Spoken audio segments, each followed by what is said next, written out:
Okay.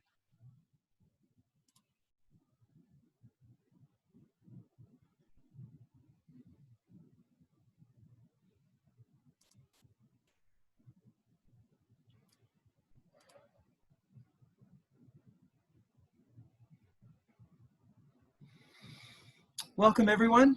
I'm Steve Vaccaro, NYCC's Programs Director. And joining us is Brendt Barbur, the founding director of the Bicycle Film Festival.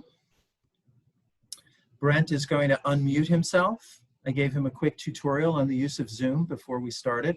Hi, everybody. I see that people are filing in from the waiting room, virtually, so to speak. So we're going to give it a few minutes to make sure everyone's in, and then we can start the program. I'll start out with mea culpa. My apologies for the cessation in the programming. I started out strong. I delivered weekly programming via Zoom webinar for the club when the lockdown order first hit. I hope it was entertaining, and we had some great talks. Mark Simkin has very graciously figured out how to take the recordings of those webinars, which include Ian Walker, Aisha McGowan, the authors of the War on Cars podcast, and a fourth podcast that a fourth guest who I can't quite recall, and they're going to be up on the website. So if you missed those webinars back in March and early April, then I will urge you to tune in, and they're going to be available on our website. People who saw them enjoyed them, and I recommend them to you. Then there was a delay. I was sick for a good part of that time, and then trying to catch up with the rest of it. But I'm back, and we're back with the New York Cycle Club monthly club meeting. Instead of getting together in person, which is something that may not happen for quite a while yet, we've been doing it via Zoom. And we've been giving the first 5 minutes over to people just sort of logging in. You see there's a couple more joining. And then we're going to start with Brendt. And I'll start right now and just say that I met Brendt a long time ago when I first got involved in litigation concerning group cycling, which was back in, I think it was 2005, maybe 2006, and it was following the police crackdown on a monthly group ride called Critical Mass, which is known to many of you and probably a bit controversial. But the police were harassing cyclists who met to ride leaderless, without fixed itinerary, through the streets of New York once a month under the name Critical Mass. Did I say criminal mass? And it really raised major constitutional issues from my perspective as a lawyer. And Brendt was one of the people who had been subject to harassment, selective enforcement, the use of undercover officers infiltrating bike organizations, and a lot of other dirty tricks, frankly, that the NYPD was employing at that time to try to police cyclists who they thought had left egg on the face of our mayor during the 2004 Republican National Convention. And Brendt introduced me to so many other people in the bike world and so many other aspects of the bike world that I never knew existed. I had a very narrow understanding of biking. Although I had been a commuter and transportation cyclist my whole life, until then, I had never understood just how diverse and how many options there are for cycling until I had met Brendt and seen what he had done with the Bicycle Film Festival, which he began in 2000, 20 years ago.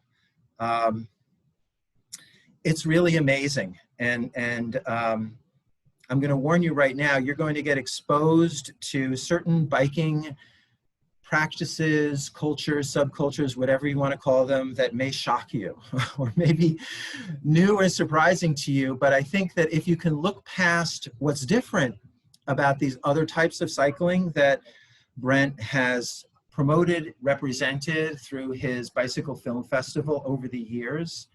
I think you'll see fundamentally there's a real commonality in the love of the bike, and that there is a huge potential for us to be thinking ecumenically and not tribally about our love of the bike. And that's why I thought Brendt would be such an excellent guest for this webinar. And with that said, let's go. Your turn. Thank you, Steve. Hi. I love the word ecunemic. Cool. Ecunemical. I could just tell you a little bit about how I started Bicycle Film Festival, a little bit about my bicycle history. I grew up in Northern California. I, like many people, started out with a BMX, and I really, really loved riding all the time. And is everyone still there? Because I'm not seeing Steve anymore. Yep, I wanted to put the focus on you. Okay, cool. So, and then I grew out of the BMX, and I have to say, honestly, breaking away had a big influence on me. I'm Italian American, and he was so much into this Italian culture, and he had his Mozzie frame, and so I had to have an Italian road bike. And in high school, I was one of the few people that knew that Greg LeMond won the Tour de France, and that was really exciting. So I love the sport of cycling as well. And then in San Francisco, one of my first places on my own, I had a roommate who was a bike messenger, and that really introduced me to a whole subculture of people that just loved riding all the time. And believe me, there wasn't a lot of people at that time in the early 90s that I knew were riding all the time. So that was a lot of fun. And then I moved to New York to pursue the arts in different forms. And I was moving along and, getting around by bicycle, and that's what I do. And I was doored into an oncoming bus. And so I, obviously went through this negative period, and I thought, well, let's do something fun and positive from the experience. I want to show people how beautiful cycling is. And so, we had this film festival, a bicycle film festival, and maybe some of you have been to it, but you'll see that, to be successful, we had to be inclusive. I think that's kind of something we've always talked about. And so inclusive maybe just meant we have BMX films, we have road cycling films, we have adventure films. Maybe we have films that have artistic merit, that bicycle just happens to be a part of the theme. We have art exhibitions, we have dinners, and a lot of community events at the festival. And so then we had I guess pretty successful. We sold out some shows. I was quite surprised here in New York the first year. And then since then, we've been around the world to 90 cities. And, from Moscow to Milan to Cape Town to Buenos Aires, Tokyo multiple times, Seoul, Korea, or Sydney, and of course, all around the United States. And this June was going to be our celebration of 20 years. And people had bought tickets from all around the world, and obviously we have to postpone that, or we haven't really even come up with the language yet. They're like, we canceled the physical show, so to be honest, we're not corporate, we're not coming up with some kind of tag like we canceled the thing, but we are still celebrating the 20th anniversary, and I can talk more about that, but I'm sure Steve has some questions for me now. So that's the best Bicycle Film Festival. I'll tell you one thing so you can be clear about it. So like if we were going to have the festival here this year, Tuesday night would have been a panel. Like last year we had Antonio Colombo and a number of folks brought their collector bikes out and celebrating Columbus tubing over 100 years. I mean, last year was the 100th anniversary. We're very honored to have the folks from Italy and talking about the impact on design. And actually, people don't know, like many of the Brewer chairs, the Met Brewer or the Whitney used to be at the Brewer building. So the Bauhaus movement was influenced by that. And of course, all the bikes in my favorite period of road cycling, the 70s. And then, so we'll have a panel discussion or women in cycling. And then on Wednesday night, we have been doing the last few years. We used to have a gala dinner, but we've opened up to the public. We've been having a big vegan barbecue, which has been a lot of fun. We've had like a couple thousand or 1,000 people out. And then on Thursday, we have an art exhibition opening. And we've been fortunate to have some of the most incredible artists from different backgrounds, from blue chip artists to bike messengers who've been taking photos for the last, 20 years or what have you. And then we have a concert series that we've been doing, and I've been really proud of, old classic cycling films with contemporary bands and mixing them with orchestra of classical musicians, usually strings and maybe a horn or two, in churches in Brooklyn. And we've been doing that around the world. We've had hosted in Sydney Opera House or at the Barbican in London, or maybe we've done stuff in a church or even a warehouse in Bushwick. And then obviously on the weekends, we have bike movies. And I've kind of given you a taste of that, like BMX films or the Urban Bike Program, or it's Bike Messengers, which, racing through red lights in the streets, or we'll have a movie about someone riding across America, or a really great road cycling film of the year, what have you, or cyclocross. So that's it. That's the festival.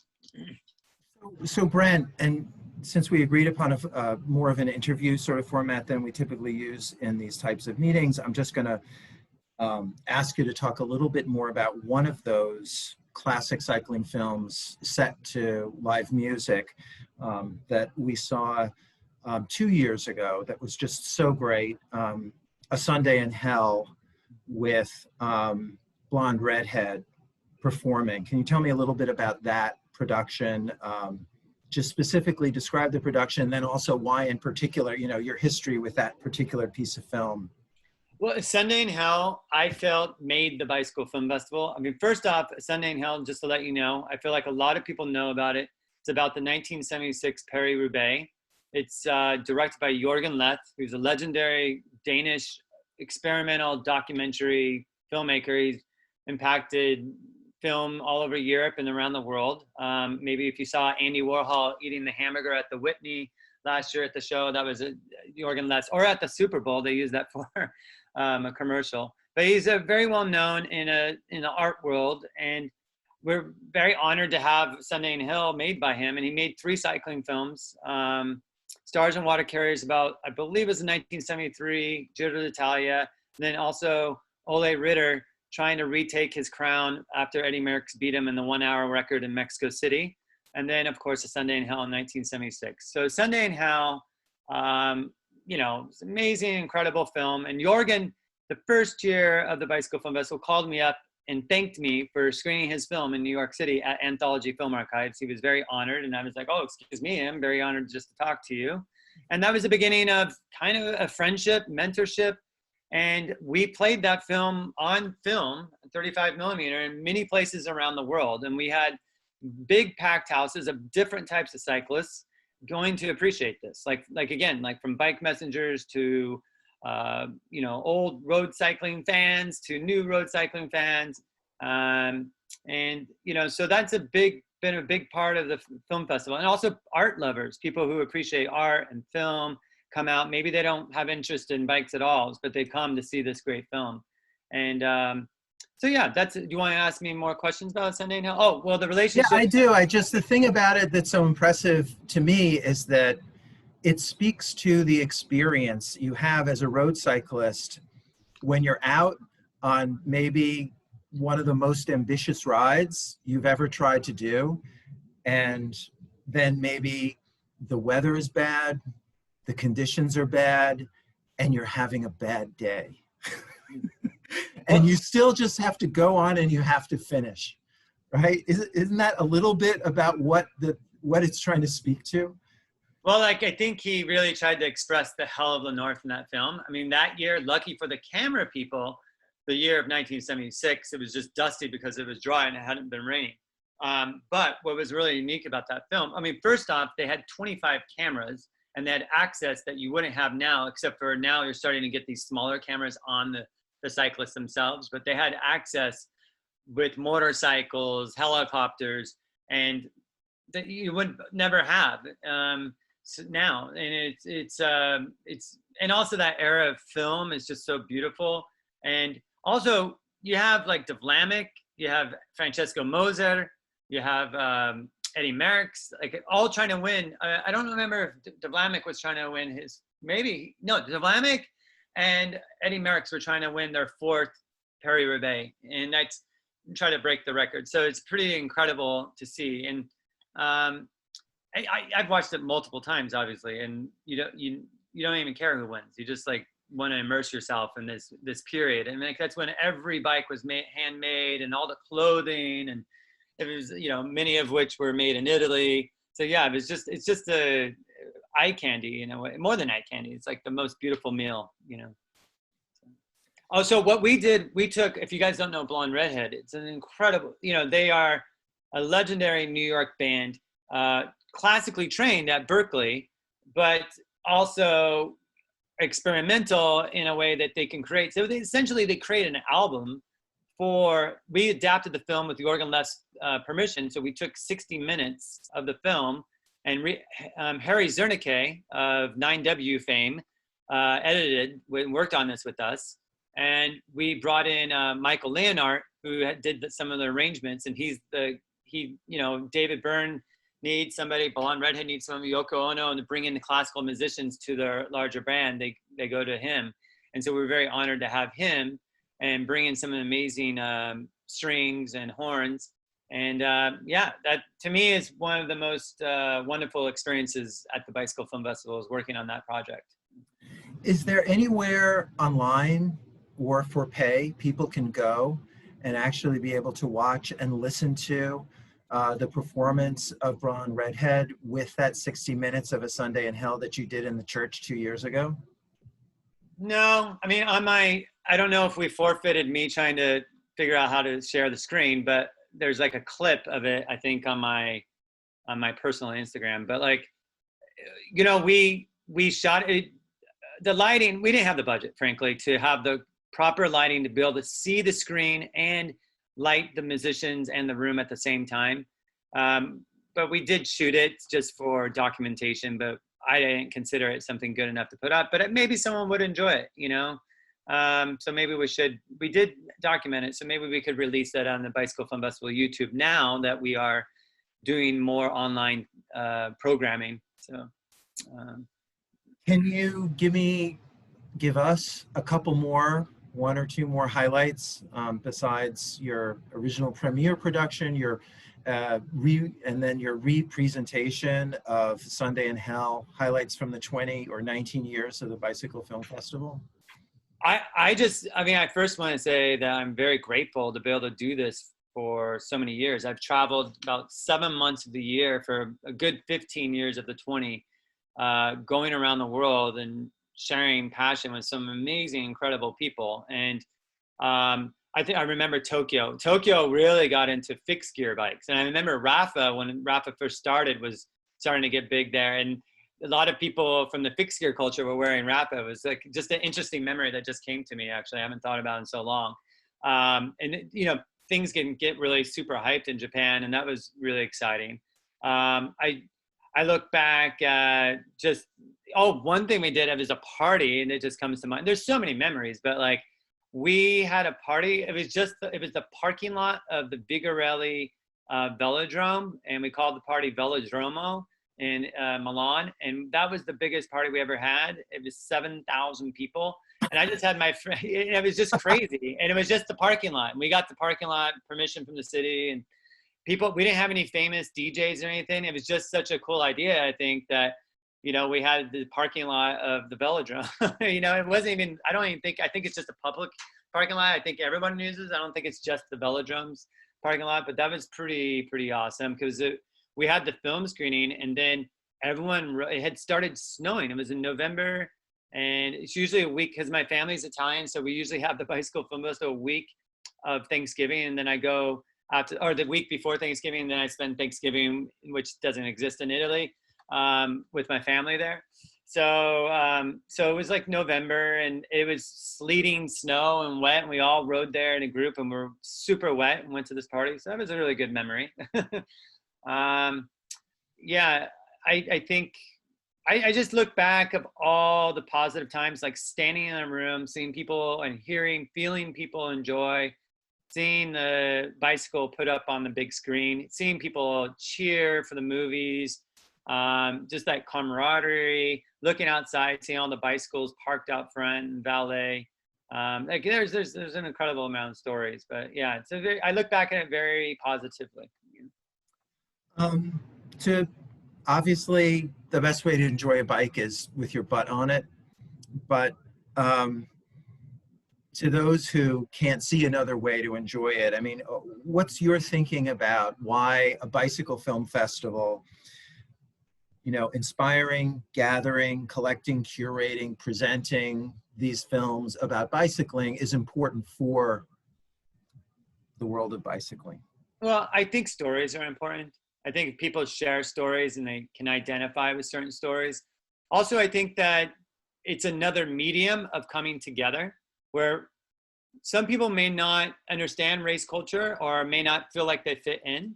And also we've been able to bring in different types of people to the festival. Like I said before, people may be just, if there's a certain film, like, you know, Spike Jonze, Academy Award winning filmmaker, has had 2 films at the Bicycle Film Festival. Maybe people came just for that. I know they have. Or for example, the art exhibitions that we have produced. We've had, you know, thousands of people show up to these art exhibitions. In June 2014, every weekend at the gallery was packed. So we had the Bicycle Film Festival up at the Marlborough Gallery for a month. And a lot of those people are art lovers, you know, because they like Francesco Clemente or Ai Weiwei or some of these other big name artists. So, or maybe they just love the bicycle. Like maybe like all of us, we would want to go see somebody's expression of what the bicycle means to them. So I think that's something that we work on here is like we try to think outside of just what people think of as a bicycle community, because we kind of get in our little bubbles. And I think it makes it a lot more fun, and it exercises. Like I was telling Steve right before this, the bicycle has opened me up. I was never really that social, you know, from high school to my I started this in my late 20s, but in my early 20s. So it really pushed me to meet new folks, and I just love it. There's just so many different types of people that come, and just seeing these different people together is a thrill for me, you know. Speaking of art, I can't help but notice that there's a weird looking bicycle that's like up behind your head there. Can you tell us a little bit about what that is? That was, you know, a friend of mine, I'll name drop, but a friend of mine, Andy Spade, if you know Kate Spade, had just sold his company and his fashion company called Kate Spade, his wife's name, Kate Spade, his late wife's name, Kate Spade. And he was looking for things to do. And he said, let's do an art show together. And so we did an art exhibition, and he hosted it in a building that he had on Great Jones Street. And one of my favorite artists in London, who just actually had an exhibition with Paul Smith at that time. And Paul Smith, the fashion designer, is a big cycling fan, and he's also done some collaborations with Rafa. And we had a budget, but we didn't have a big enough budget to ship that thing.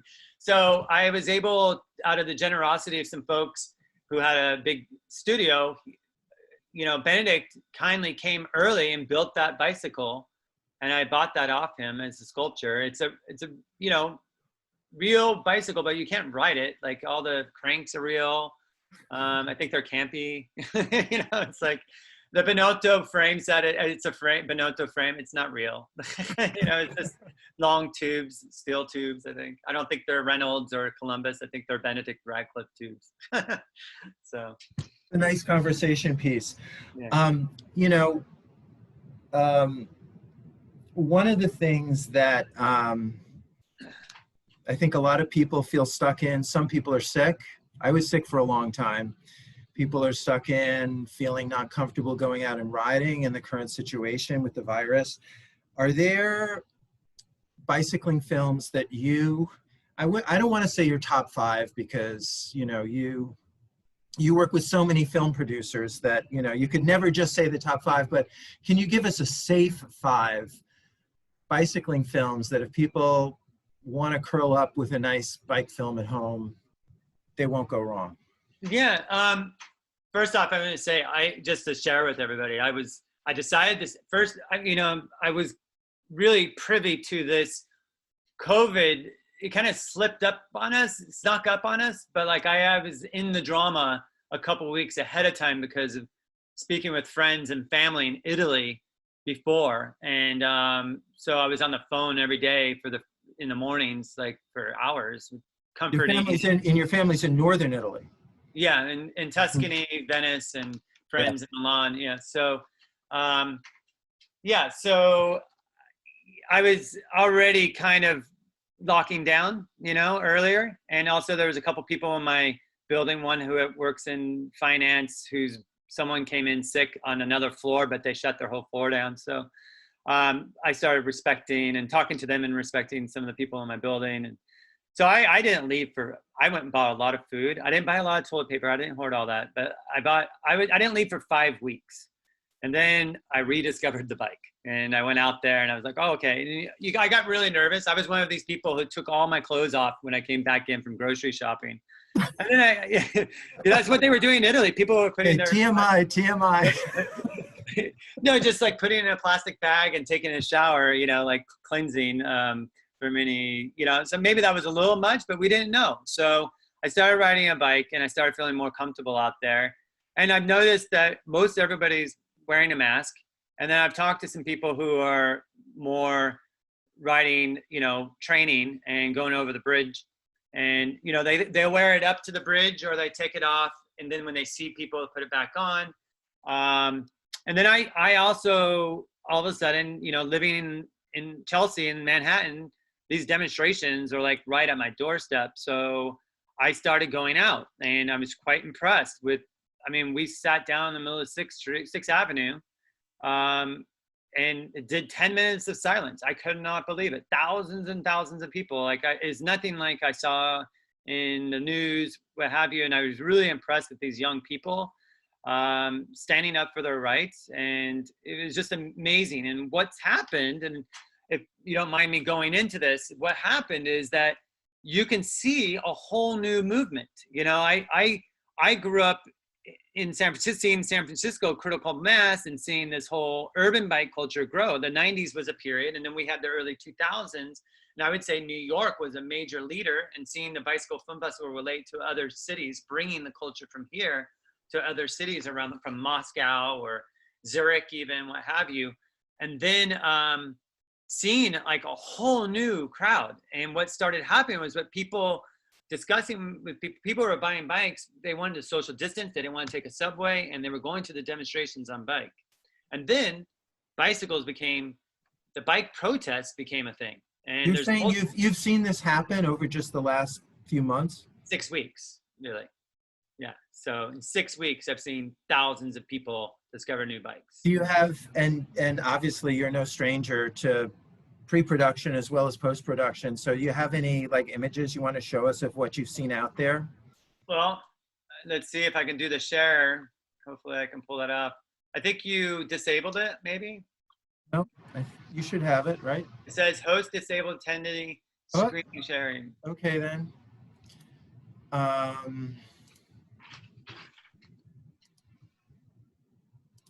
Try it now.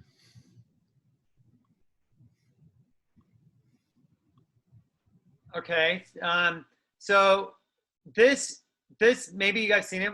You know, just to do a plug, we're doing more social media now, and it's never been a priority. But so we're doing some programming.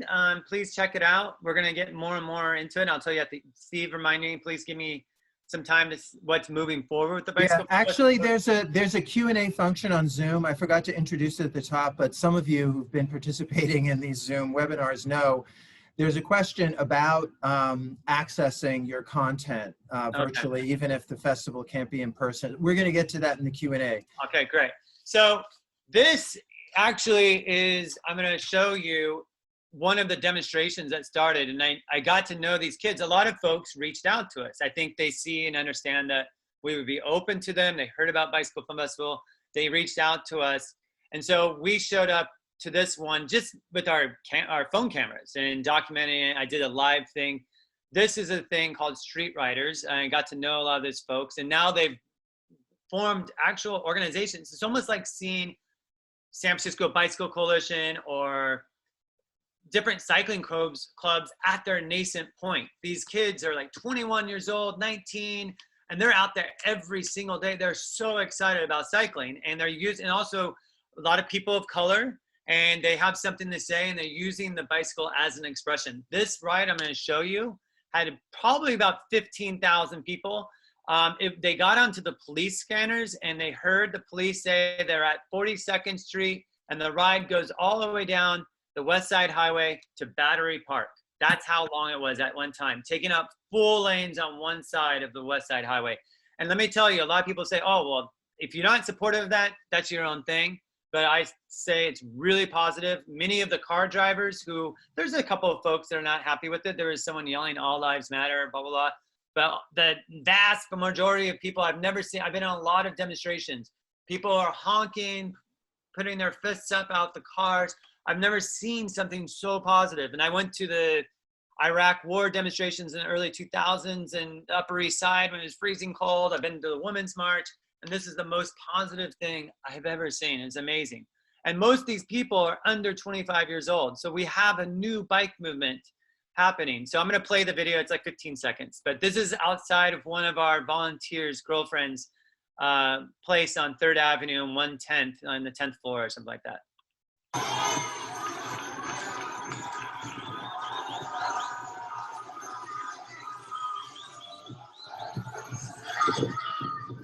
And it looks like everybody's pretty much 6 feet away from each other, right? Yeah, you get some space. Because they've got the whole street. There's no need to go cramped up in a tiny greenway or bike lane, right?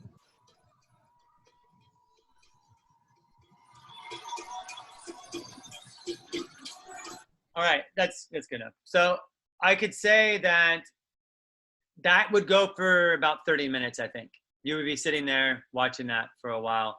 Mm-hmm. But regarding social distancing, look, nor Steve or I or our doctors or scientists, but I can say that I am pretty cautious, but I'm very cautious, I think, just looking and talking to people. But I think that we would see a spike by now with the protesters, with the cyclists. There are so many, like Steve and I met last night and we rode up the West Side Highway. There were so many cyclists out, you know, so I think that that's probably the normal right now. Like I've never seen so many people so many cyclists on the West Side Highway. And I think that I've been experiencing that for like at least a month, so many cyclists out. I think we would already see a spike. Look, I totally respect people's boundaries, but I feel that it's one thing that we can do if this is going to last a year. One thing we can do to socialize is ride together. You know, I think it's a little bit risky for me to suggest something as a non-scientist what to do, but I don't hear anybody saying don't go outside and don't ride. I think it's when you're in confined spaces or next to each other for extended period of time. So that's what I'm going to say about that. Steve, if you want to. Yeah, no, I mean, I'll just say I was today's webinar started with the idea that I would put on an epidemiologist or microbiologist or someone else who had expertise with respect to virus transmission, an MD, because a lot of them have written, and I couldn't find any empirical evidence to show that there can be transmission between people on bikes moving. Forget whether or not they're wearing masks. I have not seen a single documented case reported in the medical literature, and I litigate medical issues. I cross-examine doctors as a lawyer. I'm not a doctor myself, but I'm used to putting doctors' findings under a microscope. I couldn't find a doctor who would come here and make those statements to our bike club, but I don't know of any empirical evidence to suggest that people can get COVID from riding together. And I know just anecdotally, people are doing it, as you say, on the bike path on the West Side. I'm there every day. The volumes are double what I'm used to seeing, and I've been commuting there for years. I know a lot of members of the New York Cycle Club have been riding in groups even before the club officially sanctioned rides. And we haven't heard that people have been getting sick. I'm not presenting the official position of the club. This is just my point of view. But there is something that I wanted to show that I thought was interesting, because, hold on one second. Let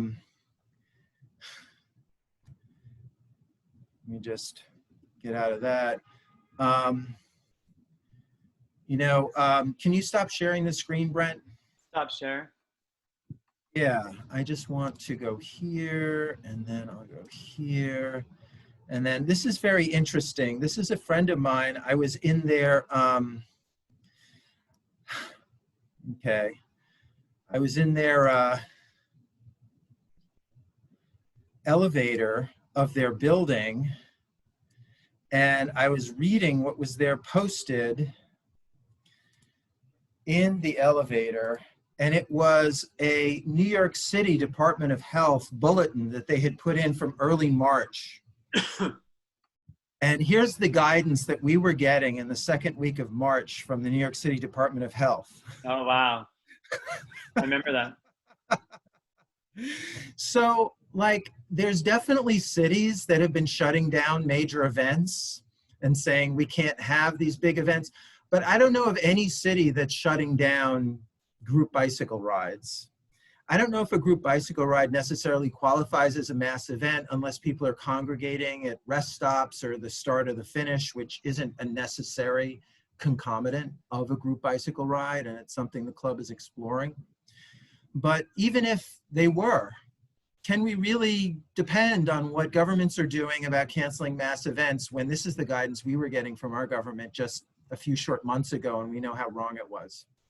Anyway. Something to mention about the protests, that there is like every single person is wearing a mask. Every single, out of the thousands. Some people bring them down for a second because it really is hot, you know. But like, for example, I was on one of the bike protests and my mask broke, which also it brought a whole new subject. I need to be carrying a backup mask, you know, and so my mask broke and I was able to fix it, but I was thinking, oh, okay, I'm gonna have to leave. That was the first immediate thing. I had to go to the side of the road, and if I didn't fix the mask and I didn't have a mask, I had to leave. So people are really respecting this space. You know, to be fair, like, you have to kind of create space for yourself that you determine that you need.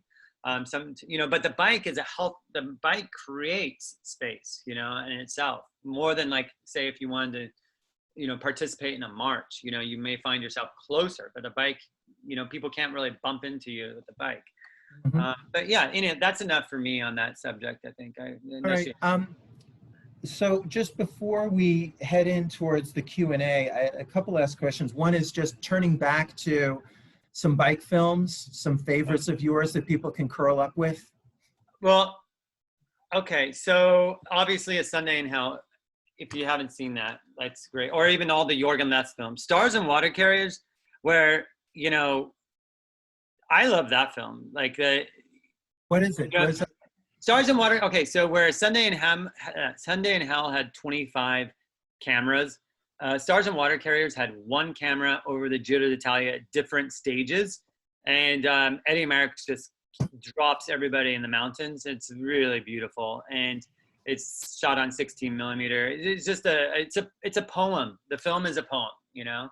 And so I recommend, those are Jorgen Leth films. And a more art film that you could just sit back and kind of like enjoy, you know, a nice glass of wine and just kind of, you know, just relax to, is maybe the Impossible Hour, about Ole Ritter in Mexico City, way up in elevation, trying to beat Eddie Merckx's record that Eddie Merckx had beat Ole Ritter's hour record. And those are the Jorgen Leth, you know, the trio of Jorgen Leth films. And then, you know, like, I think I always try to stay away from my favorite films because I love all films because it's a very community-oriented thing. And also, like, I just can't think of any, like, I just don't think that way. Like, what's my favorite, what's great. But I do think last year we screened for Road Cycling, one of the best films since that era, I would say. And again, it has like artistic merit and it can be experimental, but it was Time Trial. It's by a Scottish filmmaker, Finlay Pretzel. That film in the film world did very well. It played at some of the most important film festivals around the world, and Jorgen Leth endorsed that film and came actually out to different cities, and really Jorgen Leth, the director of A Sunday in Hell, came out and supported Finlay with this, as Jorgen is. Jorgen's very supportive, and came out some of those film festivals as an 85-year-old man, and did some Q&As talking about film and cycling.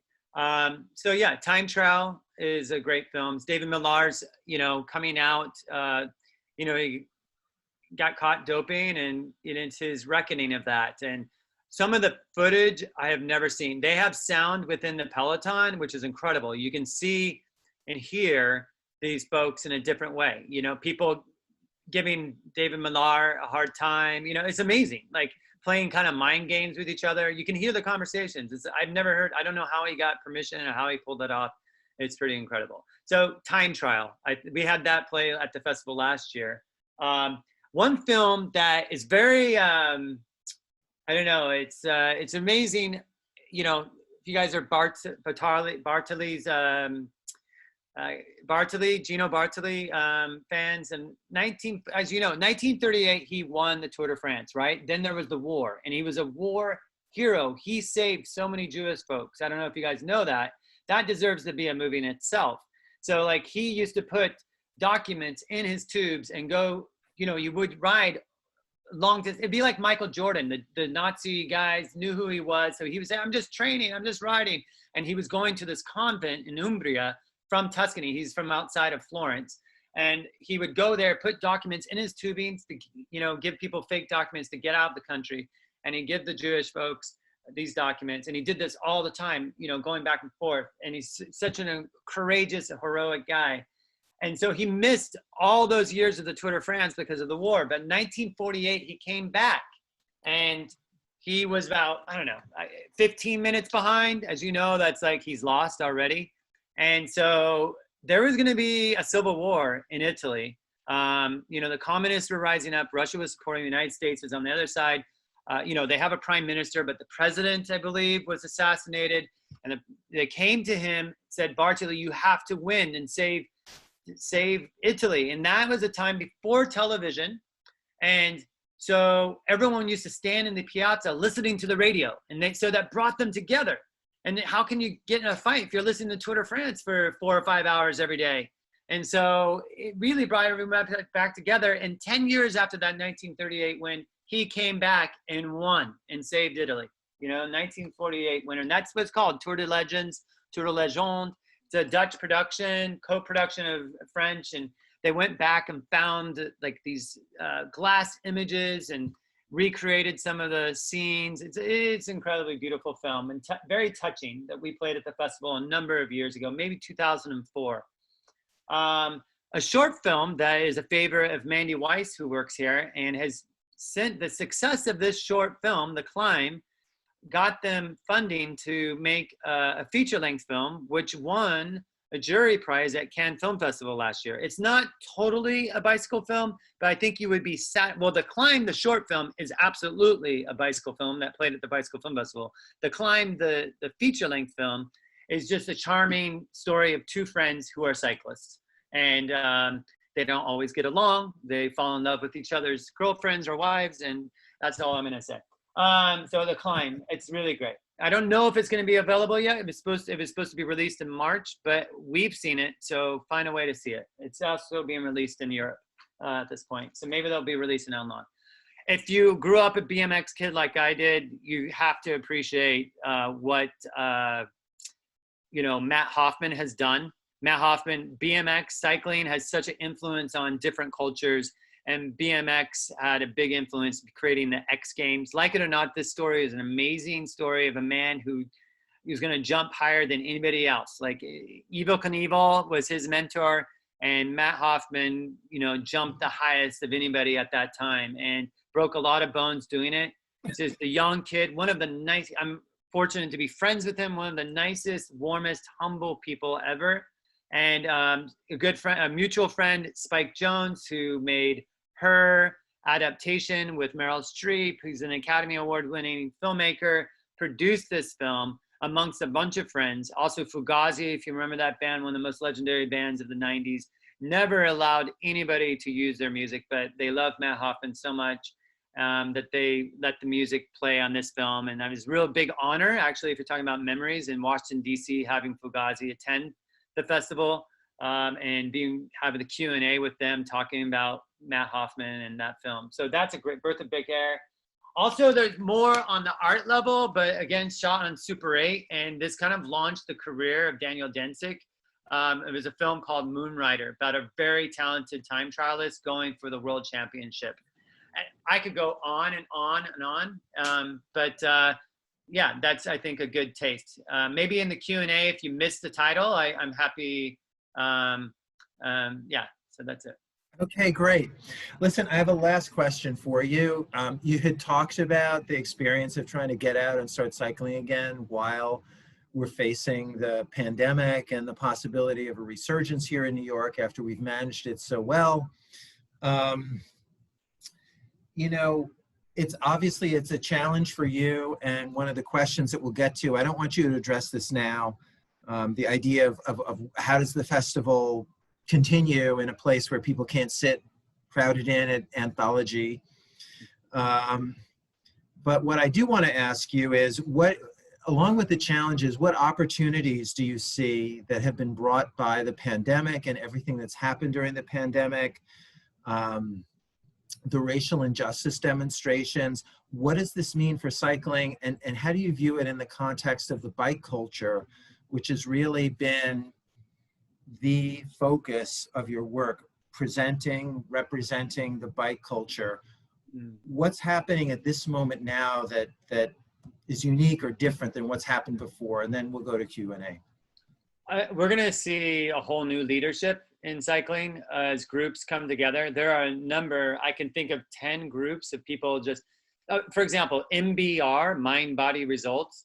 They're young Black men who started a group of people who just got into cycling in March. And they were Division I basketball players, and they discovered cycling somehow and decided that they were going to get in shape through cycling. And I guess all the hoops were taken down, all the parks, what have you. And so they got into cycling to stay in shape. And then the protest happened. And I'm not just gonna jump in. We met with someone from MBR, one of their leaders, last night, right? Yeah. And he told me that after starting cycling in March, that just this last week, he did a round trip to Montauk from the city. 260 miles. Yeah, so there's a whole new group of folks who, and they've organized, I think they have planned to organize, I think 20 rides for this month. So they're a whole new cycling club, you know, like and they're not stopping. It's great. I said, isn't that a lot? You know, don't you want a lot of people? They're having rides with 1,000 people. They're having rides with 30 people. They're doing early morning rides, evening rides, and they're also already now having come get your bike clean day. So they're moving on. Also, they want to get. I told them there's already Bike New York. They want people to raise money to give bikes to less, you know, disadvantaged youth. You know, and I was like, well, there's already a group doing that. So we're going to start seeing new leadership. And one of the things I wanted to do with Steve was like reach out to these different new groups and let them know, hey, let's work together. You know, I just want to let you know, do your thing, but I just want to let you know, these are the things that have happened. These are the people that have been working hard. These are the organizations that are around, and, you know, we'll just see. And I think it's super positive. By the way, MBR, they wanted to be more of like a business. And then the protests happened. Now they're going to be having a protest once a week that meets at Grand Army Plaza for Black Lives Matter. So they're doing these training rides. They're going to Montauk. They went to Palisades this last Sunday. He was telling me, like, you know, those hills, you know, kicked his butt. And, you know, now they're doing also those protest rides. And then what about the ride to DC we heard about last night? Oh, there's a young woman. She's a school teacher. She's, you know, a refugee with her family from the war in Ethiopia. They had to leave.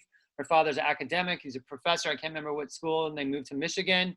Her father really encouraged cycling in their family, really got more into cycling in college. She was an athlete. And then she also got into Black Lives Matter in the early years of Black Lives Matter, and then moved to New York and became a school teacher here. And then when this all happened, she came up with the idea, why don't I organize a ride to DC and arrive on August 28th for the anniversary of Martin Luther King's speech.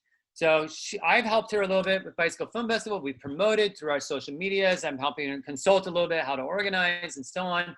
But she has her own energy. She has I can't remember, like 25, 50 person team already. It reminds me a lot of ACT UP, like when the AIDS and gay movement came together in the late 80s.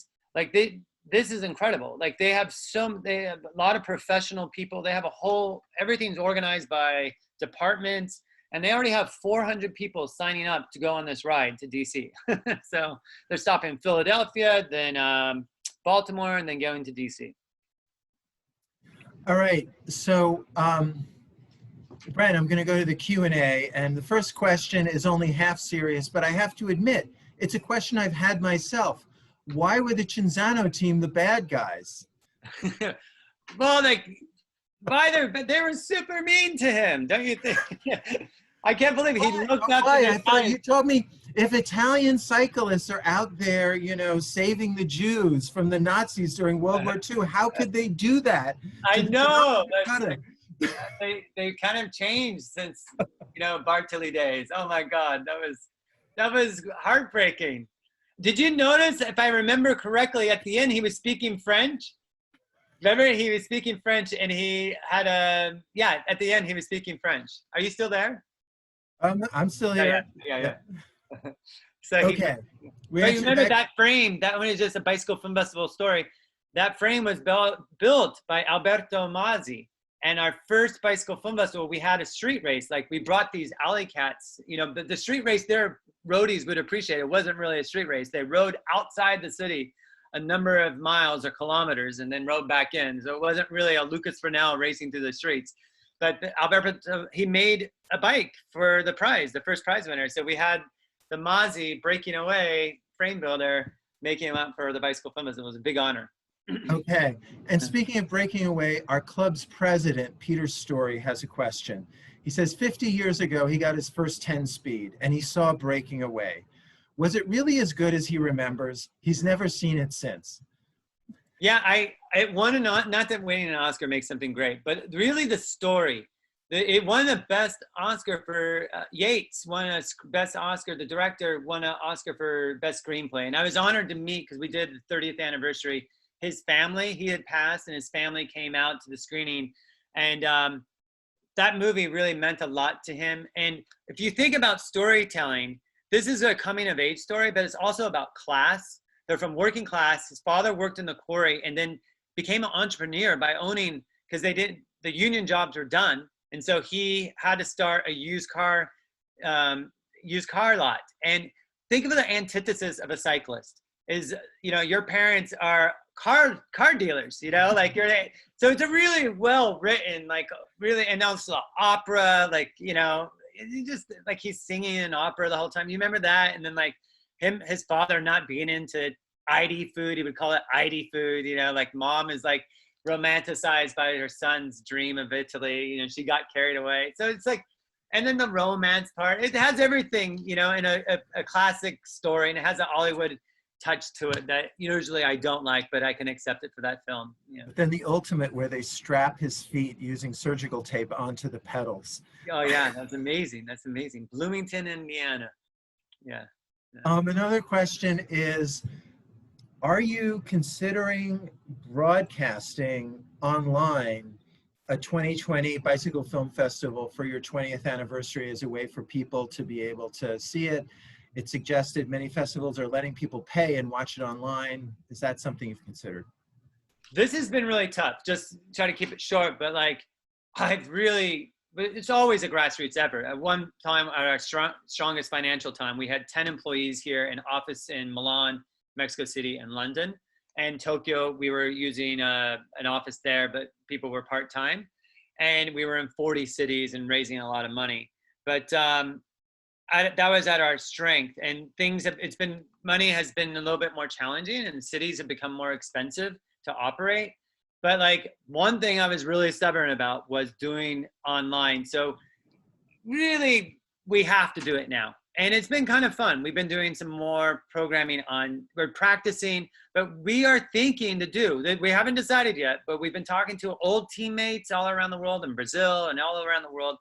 We're talking about doing one weekend, you pay a pass, and one weekend, all time zones. So English speaking, and then specialized for different countries. Like a lot of countries, a lot of younger people speak English. So one English speaking, 72 hours of films, and you can tune in, and we'll double up on ops zones like Eastern Standard Time. You'll have an opportunity to see things throughout, waking hours. And, you pay your fee and you watch the movies all that weekend. That's our 20th anniversary. And I hope people would want to do that, want to pay to go see that. And that's a way that we can make money, honestly, because we don't have any income. This is how we've made our living. And I think it could serve a lot more. We're thinking we could get a lot more people coming out to that than any year of the festival. Our peak years, we had 200,000 people attending. But that's not the movies. The movies were always a little bit smaller, even though we had 500 people or 200 people per screening. The art exhibitions would draw more people because it's free and you could come to see that for 15 minutes, you can leave. But this is an opportunity to reach a lot of people. So yes, we are thinking about it. Another thing we've thought about is releasing a film a week. We don't have a big, we only have like 40,000 followers on Instagram and 80,000 on Facebook. So we have to grow that gradually. And by the time we're thinking about doing it the first weekend of December, or even. What are your Instagram and Facebook handles so people can note them? Bicycle Film Festival, all one word for Instagram and for Facebook. And then Twitter is BFF World. Mm-hmm.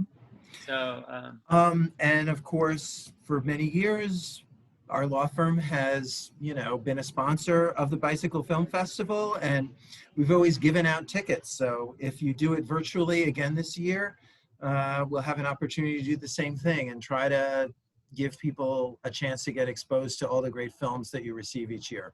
Yeah, yeah. There's another question, and then I wanted to follow up with one. The question is, what's the name of the film about the Italian who won in '48? Tour de Legend. Legend. Mm-hmm. Legend. Tour Okay. of Legend. Tour of Legend. And But you might have to find it with its French word. Tour, D-E-S, Legend. It's legend with E-S at the end. So, but there is English subtitles. So. okay. And I guess the last thing I'll just ask to finish up, we had, and now I remember the name of the fourth speaker that we had back in April that I couldn't remember at the top of our webinar. His name was Peter Flax.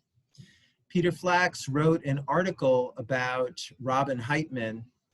Robin Heitman was a volunteer at the Bicycle Film Festival, as well as many other things, of course. And then he wrote an article about her and her life and what cycling and racing meant for her. And then after we at Vacar and White were able to get the investigative file from the police, he did a follow-up report to try to set the record straight about how she died.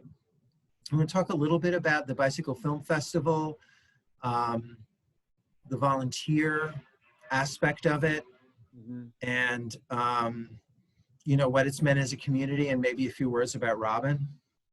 I mean, the bicycle, obviously, from the biggest film festivals in the world, like Sundance Film Festival, you need support from community, no matter what. And we've had, we wouldn't exist. I mean, I never put my finger on the map and said, let's go to Munich, let's go to Stockholm. And of course, I think of, it'd be cool to go there. I would love actually to go to Nigeria.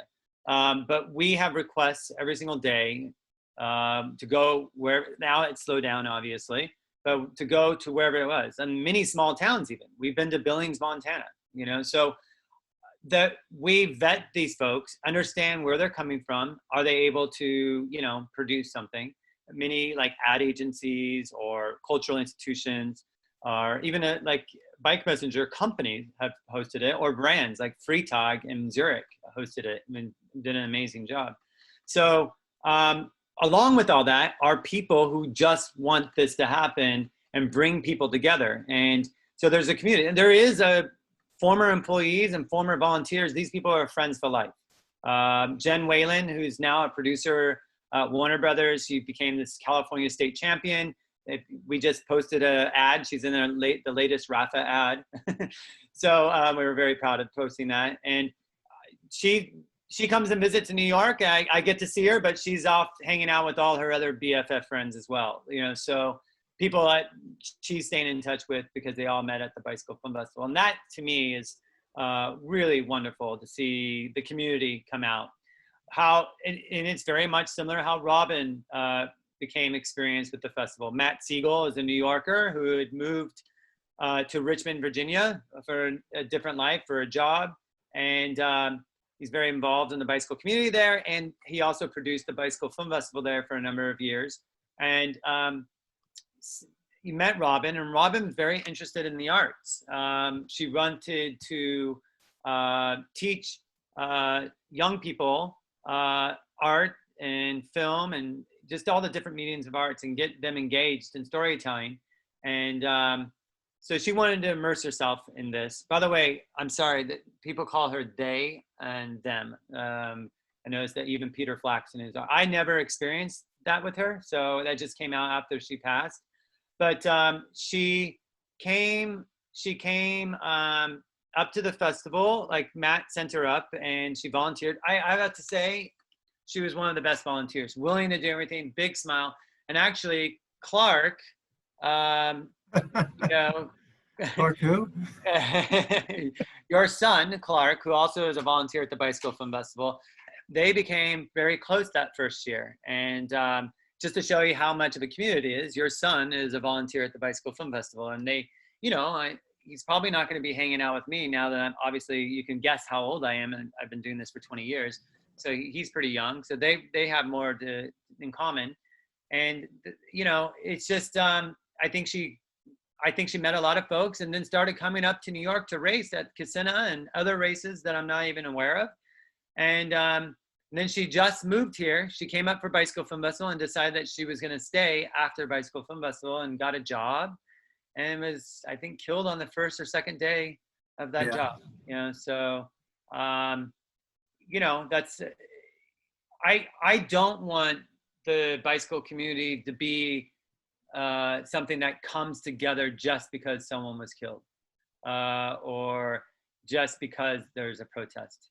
I would like to move forward. I mean, and I think that we can, but it's a real powerful thing that we do come together for these things and able to come together for these rides. I mean, in LA, they've had the Ride of Silence in some other cities as well, which are pretty incredible to just see 1,000 people riding on, you know, PCH on Highway 1, single file and silence for miles, you know. So like, what other culture is like that? We have something really special, you know.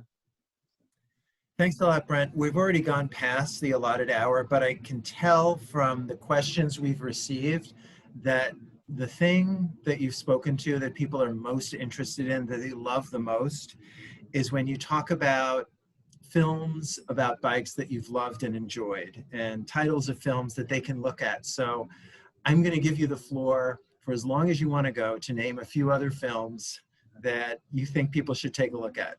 Well, one thing is tough because I've spoken in front of people all around the world. In fact, I still get nervous. When I first started the Bicycle Film Festival, I was really stage fright. But I would say it's hard to see who I'm talking to. But one thing that comes to mind that I really loved was Riding the Long White Cloud. These were a bunch of professional skateboarders who, some had been a little more experienced at riding and some had never ridden. And they rode around New Zealand. And the quirky part, they showed how quirky nature can be, and they looked for skateboard spots. So it's a skateboard film and a bike movie, but really it's a bike movie. And a lot of those people came to the Bicycle Film Festival and had expressed that they were now, you know, they came and parked their bike. They really got into biking. And the music in that film is so beautiful. It's a Canadian production. The crew from that film, the production crew and the directors have gone on. They got $1 million budget to make a skateboard film after that, and now they've done a lot of other films and television. They have an ongoing show on Vice, you know. So that's one movie that comes to mind. And the name of that one again? Riding the Long White Cloud. Okay, great. You know, I have to say, I'm not trying to hold back, but it's weird how my mind is going blank. But I would say that there is the interest, and we need to we just put up a film, you know, Locust within some crowds is quite infamous or controversial. But one thing about Lucas Burnell, who does the alleycat footage and very irreverent and just kind of says whatever he wants. And I'm always scared to associate with him because the cancel culture, you know, but I do love him. One thing that Lucas does do well, he does adventure really well. And we posted a film on our Instagram today. It's just 15 minutes long of him going through the Everglades. And they ended up in this marsh in the middle of the night, walking knee deep on their bikes. And it's really amazing. And they came across these people looking for pythons. And he just does adventure really, really, really well. So that's a film that we just put up today, and we're experimenting with that because that's not something we've done. You know, I have this old style of thinking. The film should be seen on the big screen. And also, by the way, that Lucas Burnell is not really, he's perfect for social media. You know, it's a video, it's a clip, it's not film, you know? So, yeah, that's you know, another film, there's a film that, you know, I think it just documents Francesco Moser. I wouldn't say it's the most brilliant film. I can't put it against A Sunday in Hell. It's not, it doesn't touch A Sunday in Hell. But, you know, Moser, Dare to Win is, if you're into, I'm assuming a lot of people are into road cycling here. So I love Francesco Moser. And so there's some candid moments there. You can see the history. He also has a winery now. And also look out for our local hero, Harry Zernicke, who's made a film called, it's a short called Thursday Fields, which he released on Vimeo recently. So look for Thursday Fields.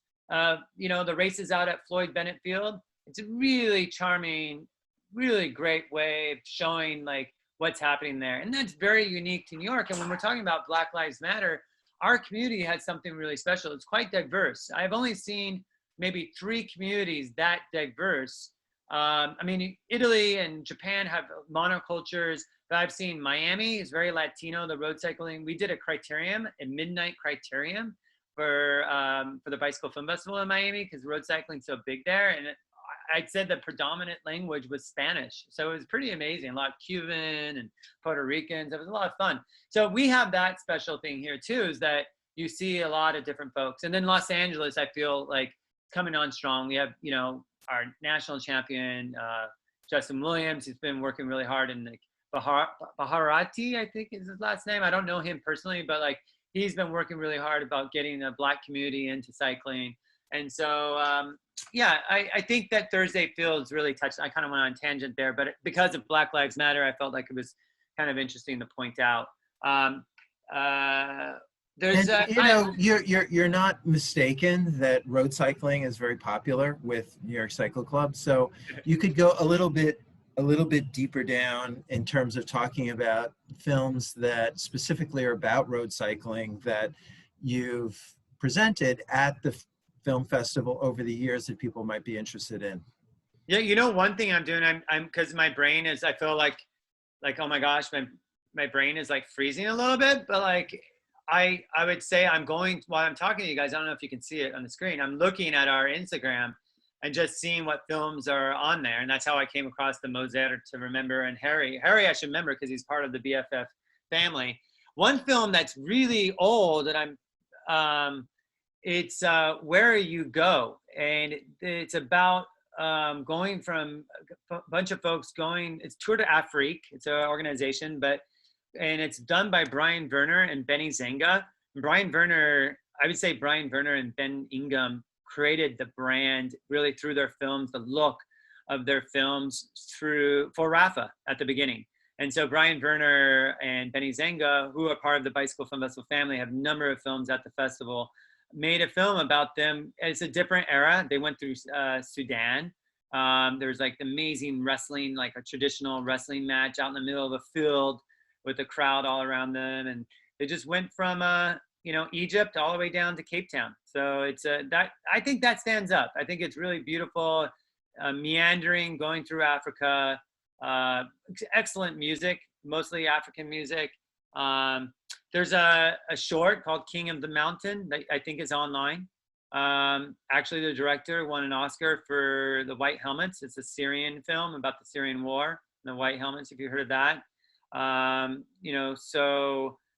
That's a short about the Rwandan cycling, a person in the Rwandan cycling team who had experienced genocide in his family.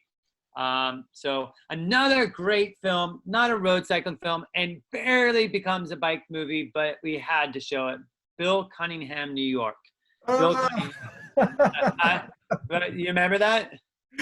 I remember Bill Cunningham. I'd run into him all the time cycling in New York, and the guy was like, I'm sorry, like you're supposed to show respect to the dead, but the guy was like a total dick. If you ever ran into him on the street, he'd be riding counterflow during rush hour on Fifth Avenue, riding uptown, and he comes straight at you and he'd curse you out, if you didn't move the right way. Well, I mean, he was probably in his 80s and he needed you to get out of the way. So, and he's known those streets a lot longer than you. He looks at you like some young kid. Get out of my way. I don't know. I had good experiences with him, but I can imagine him being a taker. He had a certain, what's amazing is he's so stubborn that like he had these codes. Check out the movie. This guy, old man who wore, his outfit was the sanitation department of Paris's outfit. That's what he would wear, and he became one of the most influential people in fashion. And he's not even into fashion. He lived above Carnegie Hall. Just a character. It's like a New York past history. I mean, back when he lived in Midtown, when Midtown was like the cool place to live for artists and filmmakers, and it's just amazing character. And I was always excited to see him. He didn't come to the festival. You had to send him a letter and invite him to get a hold of him. That's the way. And then he had someone at the New York Times would vet his letters. So there's no way to get a hold of him. Except like riding through Midtown every day, in which case you'd encounter him constantly. if you guys have families, and seeing a woman's perspective, again, I wouldn't say this movie really captures how the internet could work. This is Mandy's still working. Grateful Mandy to come here. We were isolating together. Mandy comes into work here at my apartment. Mandy, what's the director's name? I've known her for years, but I'm going to blank. Liz Canning directed this, and what she did was spell her name. Liz Canning, Canning. Liz as in Elizabeth. Canning did a movie called Motherlode. It's interesting because it's another movement within cycling that honestly I wasn't totally aware of, and the internet can create this. She outsourced her movie. She said, hey, housewives, wherever, or working mothers, wherever you live, suburban Indiana, upstate New York, what have you, and she's from Marin County, a racer who felt like she missed cycling and had kids and lives in Fairfax, the birthplace of mountain biking, and said, I'm going to get back on that bike, and started riding a utility bike with her kids in it. And people cussed her out, and she wanted to see what other folks' experiences it were. And so the movie is basically a collage of women's stories made by Liz Canning. These people did not know. They made the decision on their own. They didn't know that there was a New York Cycling Club. They didn't know there was a bicycle film festival. They didn't know there was a bike movement. They just got tired of driving their SUV and not seeing their kids. They knew that they were spending 2 hours a day or 3 hours a day running errands and taking them to school. So they got them on bikes again. And they oftentimes put them in their bikes by having these utility bikes. So a really amazing project that she put together. And we had that last year at the festival. So Mandy wanted me to bring that up. There's a charming documentary when we were talking about women again. There's a woman from Ghana who had immigrated to Amsterdam as someone looking for a new life. And she started a program. She noticed a lot of women from immigrant groups, refugees coming in from, the Middle East, Syria, wherever else, especially the Middle East, that never learned to ride a bike. And you know, in Amsterdam, if you don't know how to ride a bike, it's kind of like not having a driver's license in middle America. So she started a program teaching them how to ride bikes. This woman's enthusiasm for cycling is so wonderful. And she's such a character, such a character. So that movie, and I was very honored. What's the name of that one? Yeah, that movie's called, and I was going to say, I'm very honored to have met her, Mama Agata. So that's Mama, M-A-M-A, Mama Agata, like Agatha, A-G-A-T-H-A. And I believe that's available online. So I think that's enough. Come to the Bicycle Film Festival online. The best way to find out is to follow us on those social medias. I promise we're a lot more active on it. Yeah, Mama Agata is teaching women, adult women, how to ride bikes. And she is so energetic, so enthusiastic, and the joy people have. And there's a lot of funny moments, honestly. There's so many funny moments in that film. That movie's a lot of fun. All right. Thanks so much, Brent, for spending this time with us. We went way over, but the number of participants grew after The 8. word got out. 2 more people showed up. I figure we should keep going, you know, and, you know, I know we just touched the tip of the iceberg of all of the amazing films that you have put out there through the Bicycle Film Festival, and you're always getting more. Your inbox is full, right, of all of these great films that people are making about biking. And we're going to be watching you and seeing how, with COVID, you're going to be getting those out there to us. And we're so excited to see what you have to show us. So thanks. Thank you, guys. I really appreciate it. And hopefully I can maybe come back and when we're closer to let you know what we have in store. So. Good. Take care. Thank you.